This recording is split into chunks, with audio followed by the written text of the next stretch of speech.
So we had another week of football completed. How did I do last week? Not amazing. Kind of mediocre, to be honest. 10-6 when I was doing a lot better the previous 2 weeks. Let's see what games I got wrong. What? Okay, you know what? Fair. I'm sorry, what did you do, Falcons? Cowboys, how'd you manage to get blown out?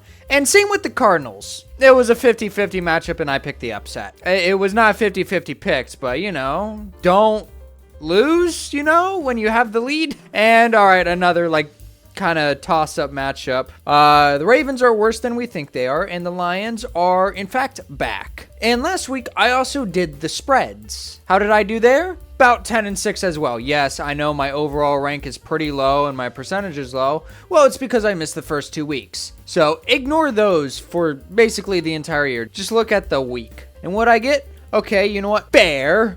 They only won by 10. I picked this because I thought it'd be close, not because the Browns would outright win. I picked the winner wrong. Well, blocked field goals returned for touchdowns will do that to you. If that field goal hit and nothing else changed, this would have hit. Betting is hard. Nobody's predicting that. That's an auto loss for literally everybody, except the 27% of people who thought it'd be a close game. The Saints were playing everybody close. I was not expecting the Seahawks to find themselves on special teams. And the Cowboys looking that bad was a bit of a surprise. They looked terrible on defense, which was kind of expected. Terrible on offense, well, you lose your top receiver. At least I got the spread right. And I also thought this would be a close game. I thought 5.5 was way too much. Look at that. They turned out to be the winners.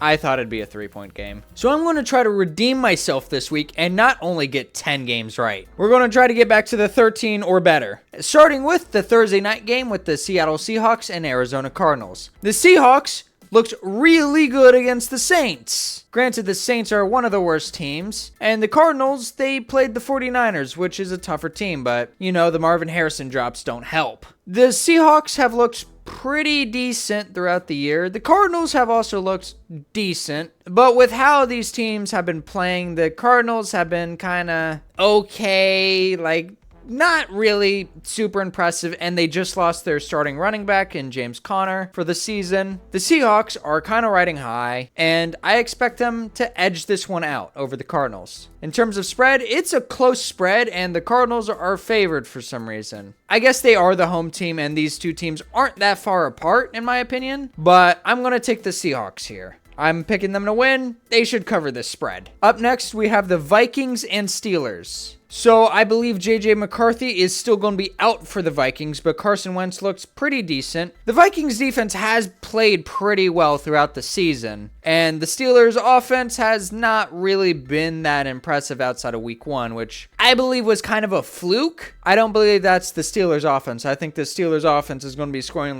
17 to 21 points a game. They are not going to be a high scoring team. They're going to be dependent on their defense. Their defense has not really been all that dependable, except last week, but the Patriots kind of gave that one away. It was 5 turnovers and the Steelers still only won by 7. The Vikings, meanwhile, blew out the Bengals. Despite them missing their top quarterback, I like what they have. Jordan Mason played well. I believe Carson Wentz can be enough. I mean, he was once a runner-up for MVP. I don't think he's going to be playing at that level, but he's still a talented quarterback, and I'm sure he can do enough to beat the Steelers. So I'm going to be picking the Vikings here. And here we are with the spread. Since I picked the Vikings, they should win by more than 2. Now we kick off the Sunday afternoon slate with the Commanders and Falcons. The Commanders looked pretty good even without Jaden Daniels. But by the looks of things, Jaden Daniels might play this game. And the Falcons, well, they weren't that good against the Panthers. Penix got benched. When your starting quarterback gets benched like that, that's not great. That offense just did not look great. And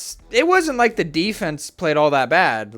They played fine, but it was a lot of mistakes by the Falcons offense that allowed the Panthers to basically dominate them. The Commanders, meanwhile, played very well against the Raiders. I mean, the run defense has been whatever. I mean, they shut down Ashton Genty, but when the Raiders don't have an offensive line, they better be able to do that. The Falcons, despite their injuries, have a little bit of a better offensive line, and Bijan has proven to be a better NFL running back. So I think this game can be actually pretty close. And Jaden Daniels probably won't be at full health even if he does play. So this does have a chance for a Falcons bounce back game. However, I'm still going to lean Commanders on this one. With the spread is pretty close. Since it is 2.5, I actually quite like this spread. I'm going to still take the Commanders here. I think this will be a close game, but it will be decided by at least 3. Next up, we have the Saints and the Bills. I mean, you can see who is being picked. The Saints being picked 1% of the time,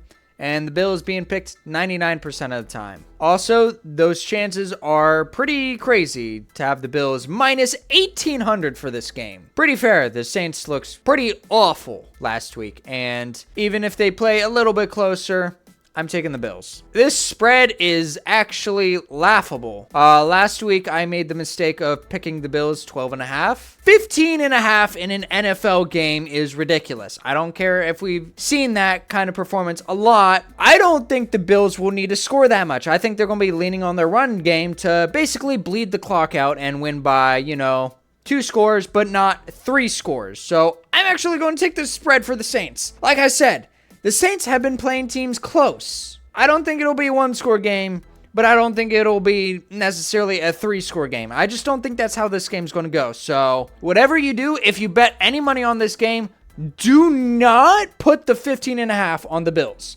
Just don't. It almost never works out. You're better off just putting the money on the Saints. Don't put a lot on the Saints, but just if you're going to bet on this game, put it on the Saints based on the spread. Now we have another pretty one-sided matchup with the Browns and Lions. The Lions beat the Ravens pretty convincingly. The Browns got a kind of fluky win against the Packers. The Browns defense is pretty good. In fact, PFF has them as the number 1 defense in the NFL. They've played pretty well, even the one game where they got kind of blown out. It wasn't really because of their defense. The Lions, if they lose this game, I guess the Browns have something against NFC North teams. But I expect the Lions to win this. Okay, this spread is a little tricky. It's a 2-score win for the Lions.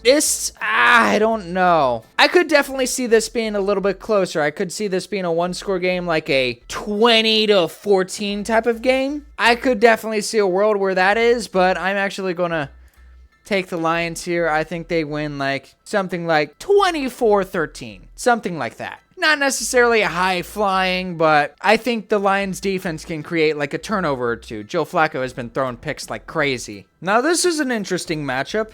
The Panthers versus the Patriots. The Panthers surprised everybody and beat the Falcons pretty brutally. The Patriots fumbled the game away. Literally. I've never seen that many fumbles in a game. Fumbles. Specifically, I've seen interceptions from a lot of different players. I mean, literally just play Travion Henderson. None of these other running backs can hold on to the ball. Even Drake May was fumbling it away. And even in the endgame situation, I mean, for a Mike Vrabel team, I don't know why the Patriots are playing like this. They are playing very inept. The one win they have is against the Dolphins, and they gave up a lot of points to the Dolphins, and they didn't really play amazing despite what the score says. Panthers week 2 nearly had a comeback against the Cardinals, and last week they just keep their dominance against the Falcons for whatever reason. I don't know what it is with Bryce Young and the Falcons. He just wins. But I'm going to say that the Patriots win this game. I definitely see a world where the Panthers win. 23% of people are picking the Panthers here, but I'm going to lean Patriots. And looking at the spread, 4.5, that's a good amount. I'd be a little bit wary placing anything on this game, but I'm going to take the Patriots to win by at least 5. Next up, we have the Chargers and the Giants. I mean, bunch of one-sided matchups this week. The Chargers look like one of the best teams in the AFC, and the Giants don't. But they are at least starting Jackson Dart, so that is a bit of an unknown. We've seen Jackson Dart play well in the preseason. Preseason is a different breed than regular season, so it'll be hard to say if he can look that good against the Chargers defense, which has been pretty dang good so far this year. And they were pretty darn good last year. Justin Herbert should be able to tear this Giants secondary apart. I'm not big on this Giants defense. I thought the front seven could be a little bit better, but they haven't been superb, but they have been pretty good. I think it could cause some trouble, but I don't think it'll be enough. So I'm going to pick the Chargers here. And with the spread, I know I don't like big spreads. I mean, this is not a huge, egregious spread. I don't think these teams are very close to each other. I think the Chargers, despite being the away team, should be able to win comfortably. After all those bad matchups, we have a really fun 1 p.m. matchup. Two 3-0 teams facing off against each other. We have the Eagles and Buccaneers. The Eagles, I mean, what a comeback against the Rams. I mean, they finally let Jalen Hurts throw the ball, and look what happened. Hopefully, they allow him to throw the ball a little bit more, especially downfield, because I'm sure his $30 million receivers would love that. And the Buccaneers, well, they've been doing comebacks literally every game. Baker Mayfield has been one of the most clutch quarterbacks over the past few years. So, this is going to be a fun matchup. I could see this game going either way. I know a lot of people are going Eagles. I'm going to do the same. I am picking the Eagles here. But the Buccaneers, I'm not counting them out. I think this could be a very close game, and this will be whoever has the ball last. In terms of spread, ooh, I don't like this spread. More than 3, I think this is a close game and will go down to the final drive. So I'm actually going to take the Buccaneers here on the spread. Now, from an undefeated matchup, we have a winless matchup. One of these teams is going to get a win, unless this ties, which for an AFC South matchup, I would not be surprised. But the Texans should be better than 0-3. I mean, I wouldn't say it's been a complete surprise they're 0-3. That offense has been horrendous. The Titans, the team has been horrendous. I mean, they played decent against the Broncos week 1, but you could draw that up to week 1 shenanigans. They haven't looked great since. They've been blown out for the next 2 games. The Texans, that defense has been really good.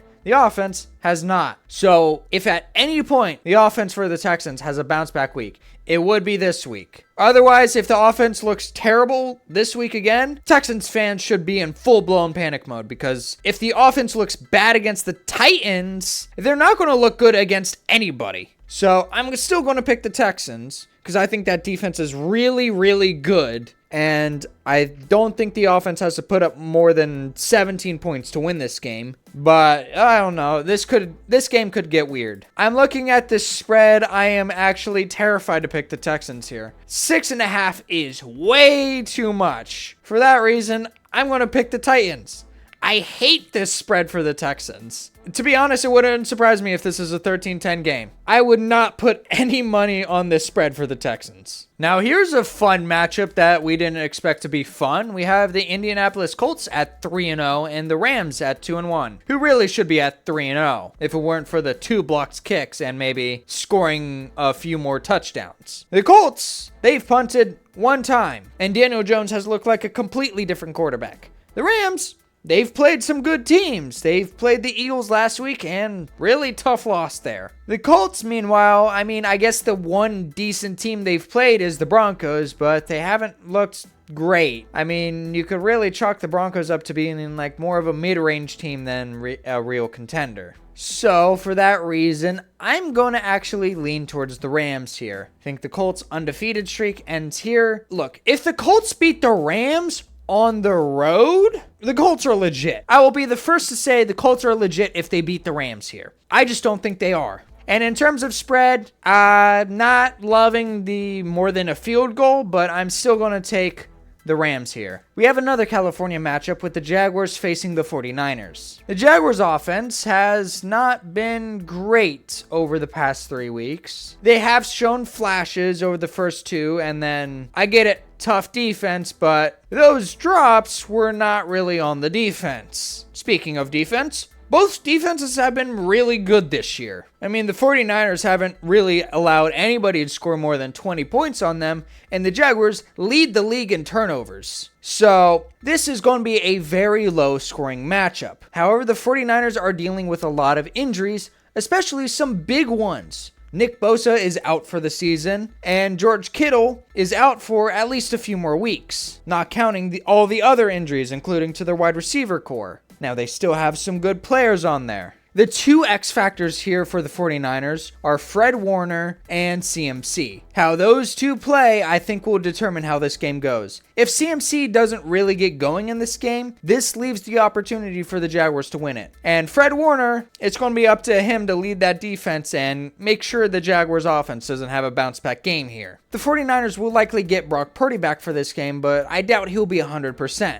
And that offensive line isn't amazing, especially against the Jaguars' defensive front. So I do not expect either team to get much more than 20 points this game. However, I'm going to actually pick the slight upset here. I'm going to take the Jaguars here. Why? Funny. And in terms of the spread, since I picked the Jaguars, makes sense just to take them for the spread here. I also would generally avoid this game for any bets. Next, we have a pretty big matchup between two 1-2 teams that we didn't really expect to be 1-2 going into this game. The Ravens and the Chiefs. This is a pretty big matchup for later in the year. I don't think the loser of this game will miss the playoffs. I think both of these teams are playoff teams. They've won at least one game. If they go 1-3, it's not great, but you can definitely come back from it. But the winner being 2-2 will feel a lot better about themselves. I mean, this game can go either way. The Ravens defense has not been good. They've been pretty terrible. They've gone up against good offenses and haven't done anything to stop them. The Chiefs, they've been steadily improving, but then again, they have been going up against some weaker opponents. The Giants, that should have been a gimme game, so if they lost that game, they'd be in full-blown panic mode right now. But they didn't. This will definitely determine seeding later on. I know a lot of people are picking the Ravens here. I'm actually going to lean the Chiefs. The Chiefs get Xavier Worthy back for this game, which is huge. I mean, the rest of their receivers have not been great.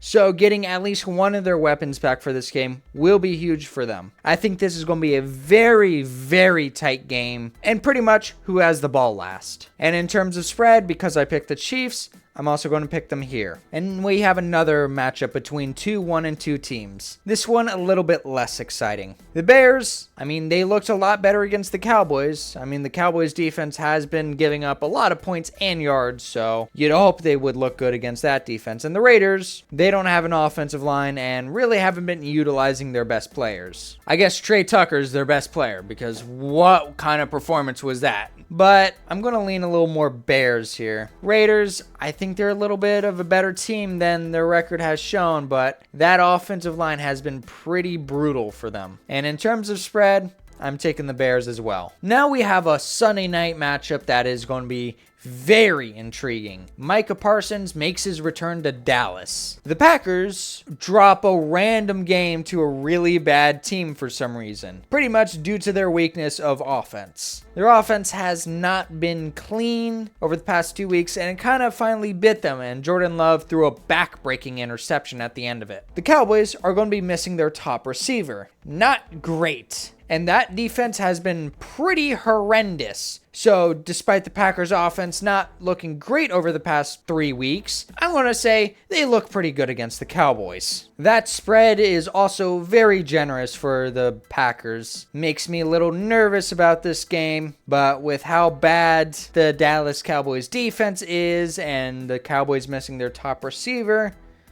I'm going to bet they win by a touchdown. Now we have the first of two Monday night matchups. The less exciting of the two. The Jets versus Dolphins. Two 0-3 teams that definitely deserve to be 0-3. Jets a little less, but I mean, you give up a final drive to lose the game. That's kind of on you. The Jets defense has not been very good, but the Jets offense has performed a little better with Tyrod Taylor. The Dolphins, I mean, they've been pretty dead in the water, and I don't know. The vibes, they're still bad around the Dolphins. I'm actually going to take the Jets to take their first win here. I think they've been very close on a few occasions and just haven't been able to push through. I think this is the time where they're able to push through. In terms of spread, same thing. Picking the Jets here. And we have our final matchup of week 4. The Bengals versus the Broncos. I mean, Jake Browning is an interception machine right now, throwing 5 interceptions in 2 games. Impressive. The Broncos defense might feast some more on Jake Browning. I'm going to take the Broncos defense here. Broncos offense, I mean, the Bengals defense is pretty bad. I would expect them to look pretty decent against the Bengals. If the Bengals manage to win this, Broncos are not a contender. This spread is also very scary. More than a score does make me nervous, but like I said, a lot of interceptions will be likely. So despite me being nervous on the spread, I'm going to take the Broncos here. And that's all my week 4 picks. Let me know what you think. Do you think I will do better than last week? Because I sure hope so. If you enjoyed this video and end up doing pretty well in your picks, drop a like and sub. It would be greatly appreciated. Anyway, I'll see you guys in my next video. Bye.